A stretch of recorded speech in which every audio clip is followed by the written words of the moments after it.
Hello hi ಎಲ್ಲರಿಗೂ ನಮಸ್ಕಾರ. Welcome to my channel.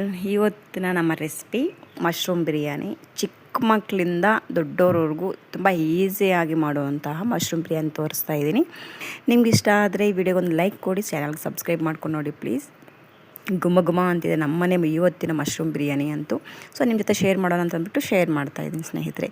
ಮೊದಲಿಗೆ ಮಶ್ರೂಮ್ ಬಿರಿಯಾನಿ ಮಾಡೋದಕ್ಕೆ ಟೊಮೊಟೊ ಮತ್ತು ಒಂದು 2 ಈರುಳ್ಳಿ, ಸ್ವಲ್ಪ ಹಸಿಮೆಣಸಿನ್ಕಾಯಿ, ಶುಂಠಿ ಬೆಳ್ಳುಳ್ಳಿ ಈ ರೀತಿ ಬಿಡಿಸಿಟ್ಕೊಂಡಿದ್ದೀನಿ. ಇವಾಗ ಶುಂಠಿ ಬೆಳ್ಳುಳ್ಳಿ ಮತ್ತು ಹಸಿಮೆಣಸಿನ್ಕಾಯಿನ ಮಿಕ್ಸಿ ಜಾರಿಗೆ ಹಾಕ್ಕೋತಾ ಇದ್ದೀನಿ. ನೀವು ಶುಂಠಿ ಬೆಳ್ಳುಳ್ಳಿ ಪೇಸ್ಟ್ ರೆಡಿಯಾಗಿದೆ ಅಂತಂದರೆ ನೀವು ಅದನ್ನೇ ಯೂಸ್ ಮಾಡ್ಬೋದು. ಅದ್ರ ಜೊತೆಗೆ ಸ್ವಲ್ಪ ಕರಿಬೇವು ಸೊಪ್ಪನ್ನು ಹಾಕ್ತಾಯಿದ್ದೀನಿ. ನಿಮ್ಮ ಹತ್ರ ಪುದೀನ ಇದ್ದರೂ ಪುದೀನೂ ಹಾಕ್ಕೋಬೋದು ಲೈಟಾಗಿ, ತುಂಬ ಚೆನ್ನಾಗಿರುತ್ತೆ. ಸೊ ಅದಾದ ಪೇಸ್ಟ್ ಮಾಡ್ಕೊಂಡಿದ್ದೆ ಆದಮೇಲೆ ಈ ರೀತಿ ಒಂದು ಪಾತ್ರೆ ಇಟ್ಬಿಟ್ಟು ಅದಕ್ಕೆ ಒಂದು 2 ಟೇಬಲ್ ಸ್ಪೂನ್ ತುಪ್ಪನ ಹಾಕ್ತಾಯಿದ್ದೀನಿ. ನೀವು ತುಪ್ಪ ಇಷ್ಟಪಡೋರಾದರೆ ಹಾಕ್ಕೊಳ್ಳಿ, ಇಲ್ಲ ಸ್ಕಿಪ್ ಮಾಡಿ ಬರೀ ಎಣ್ಣೆನೇ ಹಾಕ್ಕೋಬೋದು. ಸೊ ಇಲ್ಲಿ ನಾನು 2 ಟೇಬಲ್ ಸ್ಪೂನ್ ತುಪ್ಪನ ಹಾಕಿದ ಆದಮೇಲೆ ಅದ್ರ ಜೊತೆಗೆ ಸ್ವಲ್ಪ ಎಣ್ಣೆನ ಹಾಕಿದ್ದೀನಿ.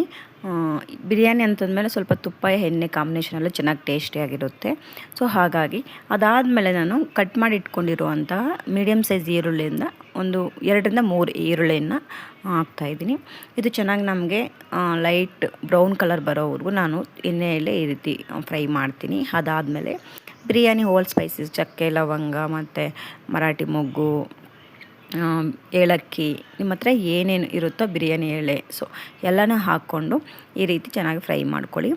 ಇಲ್ಲೊಂದು ನಿಮ್ಗೊಂದು ಸ್ಮಾಲ್ ಟಿಪ್ ಹೇಳಬೇಕು. ನೀವು ಡೈರೆಕ್ಟು ನೀವು ಎಣ್ಣೆಗೆ ಇವೆಲ್ಲ ಹೋಲ್ ಸ್ಪೈಸಸ್ ಹಾಕಿದೆ ಆದರೆ ತುಂಬ ಒಂಥರ ಅದೊಂಥರ ಸೀದೋಗಿರೋ ಒಂದು ಫ್ಲೇವರ್ ಬರುತ್ತೆ, ಇಲ್ಲ ತುಂಬ ಮಸಾಲೆ ಸ್ಮೆಲ್ ಅನ್ನೋದು ಎಣ್ಣೆಯಲ್ಲಿ ಬಿಟ್ಕೊಂಡ್ಬಿಡುತ್ತೆ.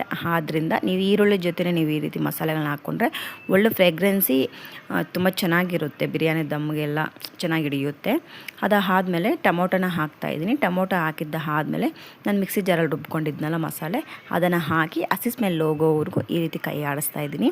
ಮೀಡಿಯಮ್ ಇಟ್ಬಿಟ್ಟು ಸ್ಟವ್ನ ಈ ರೀತಿ ಎಣ್ಣೆ ಬಿಟ್ಕೊಳ್ಳೋವರೆಗೂ ಸ್ವಲ್ಪ ಹೊತ್ತು ಬಿಡಬೇಕು. ಅದಾದಮೇಲೆ ನಾನು ಸ್ವಲ್ಪ ಎಣ್ಣೆ ಬಿಟ್ಕೊಳ್ಳೋವರೆಗೂ ಇದ್ದು ಅದು ಸಣ್ಣಗೆ ಕಟ್ ಮಾಡಿ ಇಟ್ಕೊಂಡಿರುವಂಥ ಮಶ್ರೂಮ್ನ ಈ ರೀತಿ ಹಾಕ್ತಾಯಿದ್ದೀನಿ. ನೀವು ಮಶ್ರೂಮ್ ಯಾವ ಕ್ವಾಂಟಿಟಿಯಲ್ಲಿ ತೊಗೊಂಡಿರ್ತೀರೋ ಅಷ್ಟು ಕ್ವಾಂಟಿಟಿಯಲ್ಲಿ ನೀವು ರೈಸ್ ತೊಗೋಬೇಕಾಗುತ್ತೆ. ಅಂದರೆ ನೋಡಿಕೊಂಡು ನಿಮಗೆ ಎಷ್ಟು ಕ್ವಾಂಟಿಟಿಯಲ್ಲಿ ಬಿರಿಯಾನಿ ಮಾಡ್ತಾಯಿದ್ದೀರಾ, ಎಷ್ಟು ಗ್ಲಾಸ್ ರೈಸ್ಗೆ ಎಷ್ಟು ಮಶ್ರೂಮ್ ತೊಗೋಬೇಕು, ಮತ್ತು ಮಶ್ರೂಮ್ ಜಾಸ್ತಿ ನಿಮಗೆ ರೈಸಲ್ಲಿ ಇರಬೇಕು ಅನ್ನಂಗಿದ್ರೆ ನೀವು ರೈಸ್ನ ಕಡಿಮೆ ಮಾಡಿ ಮಶ್ರೂಮ್ ಜಾಸ್ತಿ ಮಾಡ್ಕೋಬೋದು. ಸೊ ಈ ರೀತಿ ಸ್ಮಾಲ್ ಟಿಪ್ಸ್ನ ಫಾಲೋ ಮಾಡಿದ್ರೆ ಮಶ್ರೂಮ್ ಬಿರಿಯಾನಿ, ಇದೇ ಬಿರಿಯಾನಿ ಅಂತಲ್ಲ ಯಾವ ಬಿರಿಯಾನಿ ಆದರೂ ತುಂಬ ಈಸಿಯಾಗಿ ಮಾಡ್ಬೋದು. ಸೊ ಅದಾದಮೇಲೆ ಧನಿಯಾ ಪೌಡರ್ ಸ್ವಲ್ಪ, ಅರಿಶಿನ ಪೌಡರ್ ಸ್ವಲ್ಪ, ಮತ್ತು ಒಂದು ಸ್ವಲ್ಪ ಓಲ್ ಗರಂ ಮಸಾಲ ಸ್ವಲ್ಪ, ಅದಾದಮೇಲೆ ಸ್ವಲ್ಪ ಒಂದು ತೇಜು ಗರಂ ಏನಂತೀವಿ ಬಿರಿಯಾನಿ ಮಸಾಲ, ಅದನ್ನು ಸಹ ಸೇರಿಸ್ತಾ ಇದ್ದೀನಿ. ಅದೆಲ್ಲ ಹಾಕಿದ್ದಾದಮೇಲೆ ಸ್ವಲ್ಪ ಈ ರೀತಿ ಮೇಲೆ ಎಣ್ಣೆ ಬಿಡ್ಕೊಳ್ಳೋವರೆಗೂ ಸ್ವಲ್ಪ ವೆಯ್ಟ್ ಮಾಡಬೇಕು. ಸ್ಟವ್ನ ಈ ಟೈಮಲ್ಲಿ ಆದಷ್ಟು ಸ್ಲಿಮ್ ಟು ಮೀಡಿಯಮ್ ಈ ಒಂದು ಇದರಲ್ಲೇ ಇಟ್ಕೊಂಡು ನಾವು ಈ ರೀತಿ ಮಶ್ರೂಮನ್ನ ಫ್ರೈ ಮಾಡ್ಕೋಬೇಕಾಗುತ್ತೆ. ಯಾಕಂತಂದರೆ ಮಶ್ರೂಮ್ಗೆ ನಾವು ಡೈರೆಕ್ಟ್ ಮಸಾಲೆ ಎಲ್ಲ ಆ್ಯಡ್ ಮಾಡಿರೋದ್ರಿಂದ ಚೆನ್ನಾಗಿ ಮಶ್ರೂಮ್ ಅಬ್ಸರ್ವ್ ಮಾಡುತ್ತೆ ಮಸಾಲೆನೆಲ್ಲ. ಅದಲ್ದಿರ ಐ ಫ್ಲೇಮಲ್ಲಿ ಇಟ್ಟಿದ್ದೀರ ಅಂತಂದರೆ ಸೀದೋಗೋ ಒಂದು ಚಾನ್ಸ್ ಇರುತ್ತೆ, ಕೆಳಗಡೆ ಎಲ್ಲ ತಲೆ ಹಿಡಿಯುತ್ತೆ.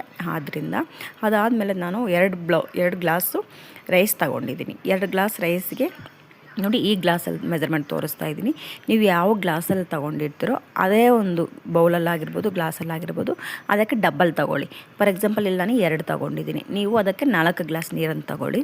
ಆವಾಗ ಕರೆಕ್ಟಾಗಿ ಬರುತ್ತೆ ನಮ್ಮ ಬಿರಿಯಾನಿ ಆಗಿರ್ಬೋದು, ಯಾವುದೇ ಒಂದು ರೀತಿ ಪಲಾವ್ ಐಟಮ್ ಆಗಿರ್ಬೋದು.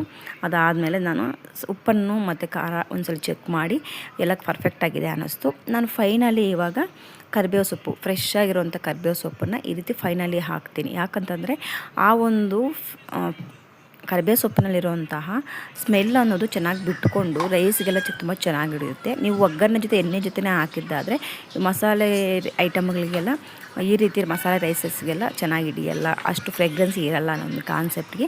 ನೀವು ಒಮ್ಮೆ ಟ್ರೈ ಮಾಡಿ, ಲಾಸ್ಟಲ್ಲೇ ಹಾಕಿ ಕರಿಬೇವು ಸೊಪ್ಪು ಯಾವುದೇ ಒಂದು ರೆಸಿಪಿ ಮಾಡಲಿ ತುಂಬ ಚೆನ್ನಾಗಿರುತ್ತೆ, ಫ್ರೇಗ್ರೆನ್ಸಿ ಆಗಿರ್ಬೋದು, ಟೇಸ್ಟ್ ಆಗಿರ್ಬೋದು. ಸೊ ಸ್ನೇಹಿತರೆ, ಇದು ಇವತ್ತಿನ ನಮ್ಮ ಮಶ್ರೂಮ್ ಬಿರಿಯಾನಿ ರೆಸಿಪಿ ನಿಮ್ಮೆಲ್ಲರಿಗೂ ಇಷ್ಟ ಆಗಿರುತ್ತೆ ಅನ್ಕೋತೀನಿ. ಇಷ್ಟ ಆಗಿದ್ದರೆ ಒಂದು ಲೈಕ್